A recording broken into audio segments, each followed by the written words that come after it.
50 की उम्र के बाद सिर्फ वॉक करना काफ़ी नहीं, अपनाएं 7 अचूक तरीके। राधे राधे, प्रणाम। क्या आपकी उम्र भी 50, 60 या 70 पार कर चुकी है? और क्या आप भी सुबह शाम आधा घंटा पार्क में टहलकर खुश हो जाते हैं कि चलो भाई, आज की कसरत तो पूरी हो गई, अब तो शरीर बिल्कुल फिट रहेगा? अगर आप भी ऐसा ही सोचते हैं ना, तो रुकिए, ठहरिए। आज का यह वीडियो आपकी आंखों से वह पर्दा हटाने वाला है जो बुढ़ापे की कमजोरी और घुटनों के दर्द की तरफ चुपचाप धकेल रहा है। जी हाँ, डॉक्टरों की सबसे ताज़ा रिपोर्ट कहती है कि 50 की उम्र के बाद सिर्फ पैदल चलना, वॉकिंग, आपको बुढ़ापे में लाचारपन, हड्डियों के खोखलेपन और व्हील चेयर पर आने से नहीं बचा सकता। अगर आप चाहते हैं कि 70 और 80 की उम्र में भी आप बिना किसी लाठी के, बिना किसी सहारे 25 साल जैसी फुर्ती से चलें, तो आज ही सिर्फ वॉक पर निर्भर रहना छोड़ दीजिए। आज मैं आपको बताने जा रहा हूँ वह 7 अचूक और चमत्कारी नियम जो आपके शरीर को बुढ़ापे में भी नया जीवन दे देंगे। तो चलिए बिना किसी देरी के शुरुआत करते हैं। नियम नंबर 1, मांसपेशियों की ताकत। मेरे प्यारे आदरणीय बुजुर्गों, 50 की उम्र पार करते ही हमारे शरीर में एक प्राकृतिक बदलाव आता है। हमारी मांसपेशियां तेजी से ढीली और कमज़ोर होने लगती हैं। डॉक्टर इसे सार्कोपेनिया कहते हैं। जब आप सिर्फ टहलते हैं तो फेफड़े तो खुश रहते हैं, लेकिन मांसपेशियां मजबूत नहीं होती। अब आप कहेंगे, बेटा क्या इस उम्र में हम जिम जाकर डंबल उठाएं? नहीं, बिल्कुल नहीं। आपको कोई भारी वजन उठाना नहीं है, आपको बस अपने घर की कुर्सी और दीवार का सहारा लेना है। Chair squats.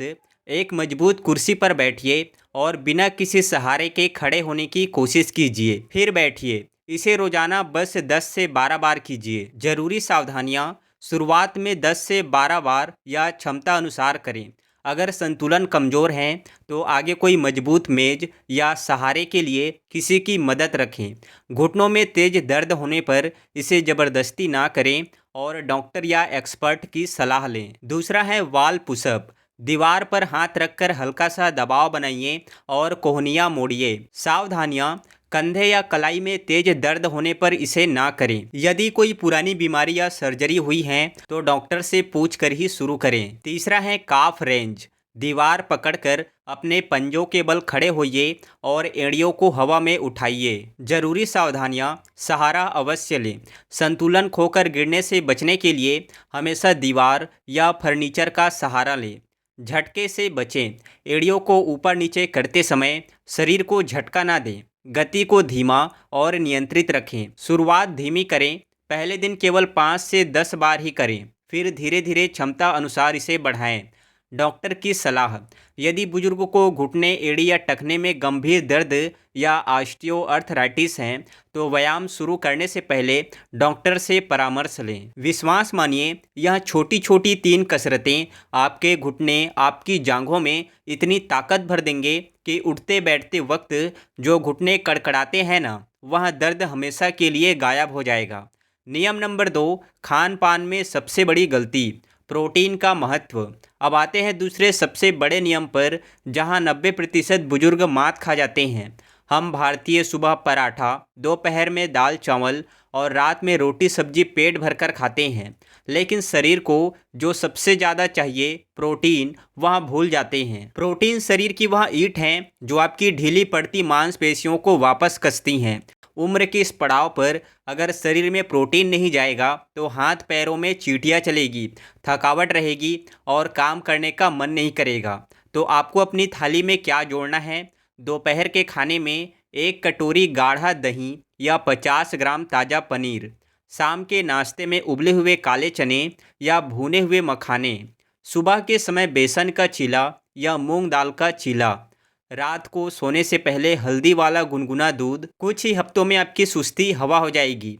नियम नंबर 3 व 4, बैलेंस, संतुलन और हड्डियों की मजबूती। दोस्तों, बुढ़ापे में सबसे ज़्यादा डर किस बात का होता है? चक्कर आने का या पैर फिसलकर गिर जाने का। एक बार इस उम्र में हड्डी टूट गई तो बिस्तर से उठना मुश्किल हो जाता है। इसलिए तीसरा नियम है संतुलन, यानी कि बैलेंस बनाना। इसके लिए आपको रोज़ एक बहुत आसान काम करना है। किसी मजबूत कुर्सी या मेज को पकड़ लीजिए और एक पैर को हवा में उठाकर 20 से 30 सेकंड तक एक पैर पर खड़े रहने का अभ्यास कीजिए। इसे सिंगल लेग स्टैंड कहते हैं। यह आपके दिमाग और पैरों के बीच का तालमेल मजबूत करता है, जिससे पैर फिसलने का खतरा ना के बराबर हो जाता है। और चौथा नियम है हड्डियों को लोहे जैसा मजबूत बनाना। याद रखिए, आप चाहें कितना भी दूध कैल्शियम खा लें, जब तक आपके शरीर को विटामिन D3 नहीं मिलेगा, शरीर के कैल्शियम को सोख ही नहीं पाएगा। इसलिए रोज सुबह 7 से 9 बजे के बीच 15 से 20 मिनट गुनगुनी धूप में ज़रूर बैठिए। खाने में सफ़ेद तिल, रागी और लौकी, तोरई जैसी हल्की सब्जियां शामिल करें। अगर घुटनों में कटकट की आवाज़ आती है तो एक बार डॉक्टर से मिलकर अपना विटामिन D3 और कैल्शियम टेस्ट जरूर करवाएं। नियम नंबर 5 व 6, दिमाग की धार और शरीर की मरम्मत। पांचवा नियम है अपने दिमाग को हमेशा एक्टिव और जवान रखना। मेरे प्यारे दोस्तों, जैसे जैसे उम्र बढ़ती है अक्सर लोग बातें भूलने लगते हैं, जैसे चश्मा कहाँ रखा है, दवाई खाई या नहीं। मेडिकल साइंस में इसे अल्जाइमर या डिमेंशिया की शुरुआत कहते हैं। लेकिन याद रखिए, हमारा दिमाग भी शरीर की एक मांसपेशियों की तरह ही है। इसे आप जितना घिसेंगे यहाँ उतना ही और धारदार चलेगा। दिमाग को जवान रखने के लिए आपको रोज़ 15 से 20 मिनट यहाँ काम करने हैं। अखबार में आने वाले शब्द पहेली हल कीजिए या सुडोकी को खेलिए। अपने पोते पोतियों या दोस्तों के साथ शतरंज, लूडो या कैरम खेलिए। रोज़ कोई नया भजन, चालीसा या गीता का श्लोक मुँह जुबानी याद करने की कोशिश कीजिए। जब आपका दिमाग व्यस्त और एक्टिव रहेगा तो तनाव, उदासी और भूलने की बीमारी आपके पास भी नहीं भटकेगी। छठा नियम है शरीर की मरम्मत, यानी पानी और नींद। 60 की उम्र के बाद हमारे शरीर में प्यास लगने की संवेदना बहुत कम हो जाती हैं। बुजुर्गों को लगता है कि उन्हें प्यास नहीं लग रही तो पानी की ज़रूरत भी नहीं है, लेकिन यह बहुत बड़ी भूल है। शरीर के जोड़ों में चिकनाई बनाए रखने और खून को साफ रखने के लिए पानी बहुत ज़रूरी है। इसलिए बिना प्यास के दिन भर में थोड़ा थोड़ा कम से कम 7 से 8 गिलास पानी जरूर पिएं। इसके साथ ही रात को 7 से 8 घंटे की बिना रुकावट वाली नींद लें। सोने से ठीक 1 घंटा पहले मोबाइल और टीवी का इस्तेमाल बंद कर दें। अगर आप शांत नींद सोते हैं तभी आपका शरीर दिन भर की टूट फूट और पुरानी कोशिकाओं की मरम्मत करता है। नियम नंबर 7, सबसे बड़ा महामंत्र खुशहाली और संगीत। और अब आता है 7वां और सबसे खास महामंत्र, अकेलापन दूर भगाना और हमेशा खुश रहना। बुढ़ापे में दवाइयों से ज़्यादा असर अपनों के साथ और अपनों की मीठी बातों में होता है। अकेलेपन इंसान को अंदर ही अंदर दीमक की तरह चाट जाता है और बीमारियों को न्योता देता है। इसलिए घर में अकेले गुमसुम होकर मत बैठिए, अपने पुराने दोस्तों से फ़ोन पर बात कीजिए। शाम को पार्क में जाकर 2 घड़ी हंसिए बोलिए, मंदिर जाकर कीर्तन मंडली या लाफ्टर क्लब से जुड़िए। जब आपका मन प्रसन्न रहेगा तो आधी से ज़्यादा बीमारियां तो वैसे ही घुटने टेक देगी। कहा भी गया है कि जिसका मन प्रसन्न रहता है उसका शरीर और बुद्धि हमेशा स्वस्थ और स्थिर रहती हैं। 3 बड़ी गलतियां जो बुजुर्गों को बिल्कुल नहीं करनी है।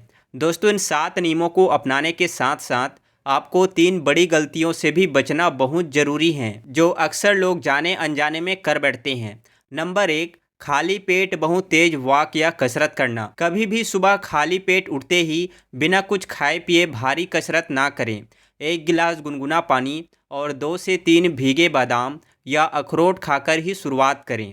नंबर 2, दर्द को नज़रअंदाज करके कसरत जारी रखना। अगर एक्सरसाइज करते समय घुटने, कमर या छाती में तेज दर्द या खिंचाव हो तो उस दर्द से ही दर्द कटेगा सोचना सही नहीं, तुरंत रुक जाइए। नंबर 3, बिना डॉक्टर से पूछे खुद से दवाइयाँ या कैल्शियम सप्लीमेंट लेना। मेडिकल स्टोर से जाकर सीधे कैल्शियम या दर्द की गोलियां कभी ना खाएं, यह आपकी किडनी पर असर डाल सकती हैं। नंबर 2, बुजुर्गों का 5 मिनट का आसान मॉर्निंग रूटीन। बहुत से लोग पूछते हैं कि बेटा इन सब चीज़ों को दिन भर में मैनेज कैसे करें, तो बस यहाँ छोटा सा 5 मिनट का रूटीन याद रखिए। नंबर 1, सुबह उठते ही 1 गिलास गुनगुना पानी प्लस थोड़ी धूप में बैठना, क्योंकि थोड़ी धूप में जब आप बैठेंगे तो आपको विटामिन D मिलेगा और गुनगुने पानी से आपका पेट अच्छे से साफ़ होगा और आपको दिन भर फुर्ती महसूस होगी। नंबर 2, वॉक के तुरंत बाद 5 मिनट चेयर स्क्वाट या पुशअप। नंबर 3, नाश्ते और खाने में दही, पनीर या मखाने जैसे प्रोटीन वाली चीज़ें। नंबर 4, रात को हल्का खाना और हल्दी वाला दूध। तो मेरे आदरणीय बुजुर्गों और प्यारे प्यारे दोस्तों, बढ़ती उम्र का मतलब लाचार या कमज़ोर होना बिल्कुल नहीं है। आज ही अपनी दिनचर्या में सिर्फ सीधे सीधे टहलने के बजाय इन 7 आसान और असरदार नियमों को शामिल कीजिए। फिर देखिए 70 और 80 की उम्र में भी आपके चेहरे की चमक और शरीर की फुर्ती देखने लायक होगी। अब आज का मेरा आपसे एक बहुत खास और आत्मीय सवाल, आप में से कितने लोग ऐसे हैं जो रोज़ सुबह वॉक पर जाते हैं लेकिन फिर भी उनके घुटनों, कमर या एड़ियों में दर्द बना रहता है? और इन 7 तरीकों में से आपका सुबह से कौन सा नया नियम सबसे पहले शुरू करने जा रहे हैं?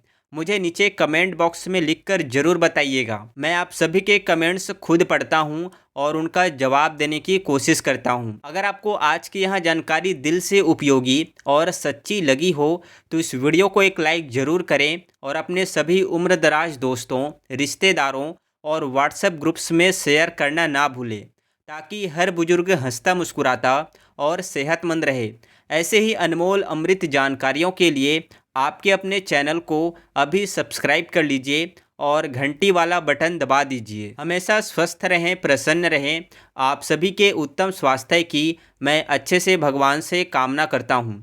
इसी के साथ आज का यह वीडियो समाप्त होता है। आप सभी को प्रणाम, आप सभी को राधे राधे, जय श्री कृष्णा, हर हर महादेव।